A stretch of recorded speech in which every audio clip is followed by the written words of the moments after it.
पानी, पानी, कोई पानी पिला दो, मेरा गला सूख रहा है।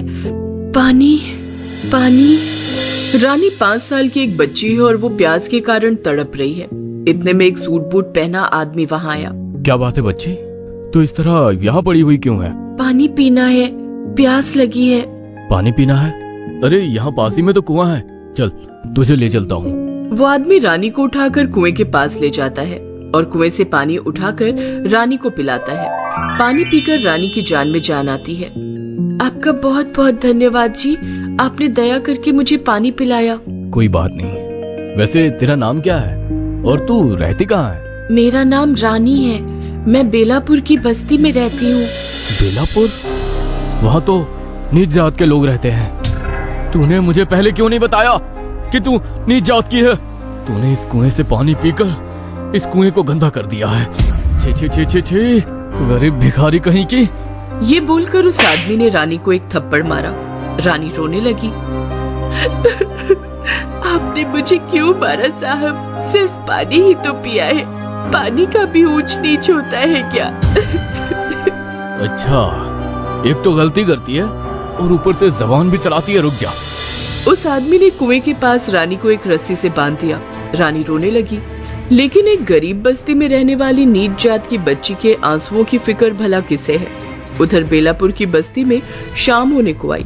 बेला के माता पिता मजदूरी करके घर वापस आए। रानी को घर में ना देखकर उसका बाप बिरजू और माँ पुष्पा हैरान हो गए।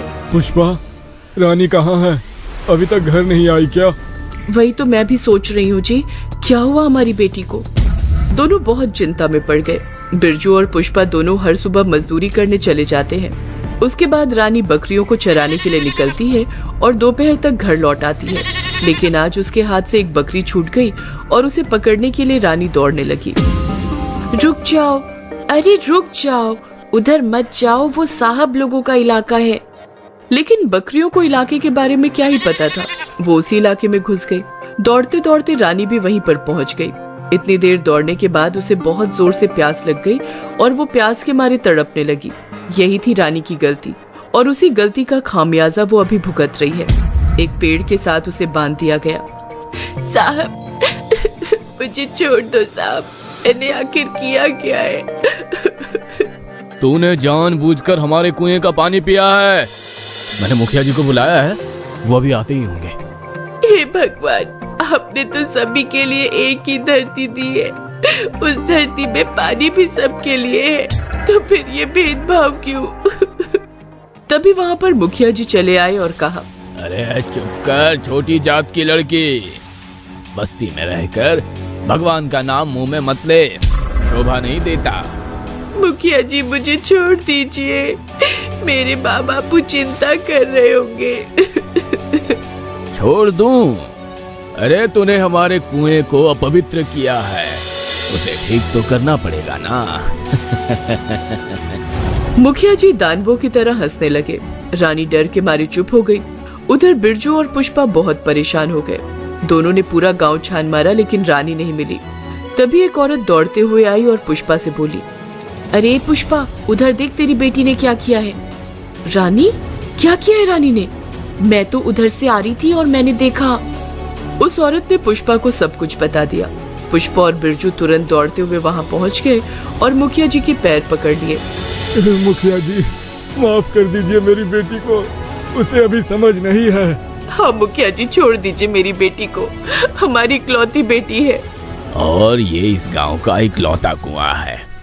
अरे तुम लोग तो तालाब नाली कहीं से भी पानी पी लोगे, हाँ? लेकिन हमें तो इस कुएं से ही पानी पीना पड़ेगा ना। उसे भी अपवित्र कर दिया है तेरी बेटी ने। कल सुबह यहाँ पूजा किया जाएगा और तेरी बेटी का बलि चढ़ाया जाएगा, तब जाकर कुआं शुद्ध होगा। ये सुनकर बिरजू, पुष्पा और रानी के हाथ पैर ठंडे हो गए। वो लोग बहुत रोने लगे। नहीं मुखिया साहब, मुझे मत मारिए, मुझसे गलती हो गई, मुझे मत मारिए। मुखिया जी, छोड़ दीजिए मेरी बेटी को, उसकी बलि मत चढ़ाइए। लेकिन मुखिया ने किसी की बात नहीं सुनी। अमीर लोग गरीबों की बात कहाँ सुनते हैं, वो तो बस गरीबों पर अपना हुक्म जमाना चाहते हैं। पूरी रात रानी और उसके माता पिता रोते रहे। सुबह सब कुछ खत्म हो जाएगा, एक बूंद पानी के बदले एक जान, ये कहाँ का नियम है? बेलापुर बस्ती में अफरा तफरी मच गई। सभी की आंखों में आंसू आ गए। हाय रे बेचारी बच्ची, भोली बच्ची, इतनी सी उम्र में जान चली जाएगी रे तेरी। हे भगवान, रानी को बचा लीजिए, भगवान रानी को बचा लीजिए। और आखिरकार सुबह हो गई। कुएं के पास मुखिया जी पूजा में बैठ गए। वो आदमी भी मुखिया जी के पास में ही बैठा रहा। कुएं की पूजा के बाद मुखिया जी एक तलवार ले आए। अब इस लड़की की बलि चढ़ाई जाएगी, उससे पानी की देवी खुश होंगी और कुआं पवित्र हो जाएगा। रानी का चेहरा डर के मारे सूख गया। पुष्पा बेहोश सी हो गई और बिरजू ने अपनी आंखें बंद कर ली। मुखिया जी ने तलवार उठाई। वो तलवार चलाने वाले ही थे, लेकिन तभी तलवार उनके हाथ से गायब हो गई। अरे ये क्या हुआ? तलवार कहाँ गया? वही तो, तलवार कहाँ गया? ये तो घोर अमंगल है। तभी कुएं के अंदर कुछ हलचल होने लगी और कुएं से पानी की देवी निकल कर आई। मूर्ख, दुष्ट, बदमाश मुखिया, मेरा नाम लेकर तू एक बेगुनाह बच्ची की जान ले रहा था। सुन रे दुष्ट मुखिया, पानी सबके लिए समान है। पानी पर सभी का समान अधिकार है। यहाँ ऊंच नीच बोलकर कुछ भी नहीं है। पानी की देवी ने गुस्से से मुखिया और उस आदमी दोनों को भस्म कर दिया और उनकी जगह पर 2 नए कुएं बना दिए। आज से ये तीनों कुएं इस नन्ही सी रानी के हैं। तथास्तु। पानी की देवी गायब हो गई। जय पानी देवी की जय, जय देवी माँ की जय। रानी को नई जिंदगी मिल गई। गरीबों को पानी का अधिकार मिल गया। इसके बाद से गरीबों पर किसी ने अत्याचार नहीं किया। रानी की वजह से सभी की जिंदगी बदल गई।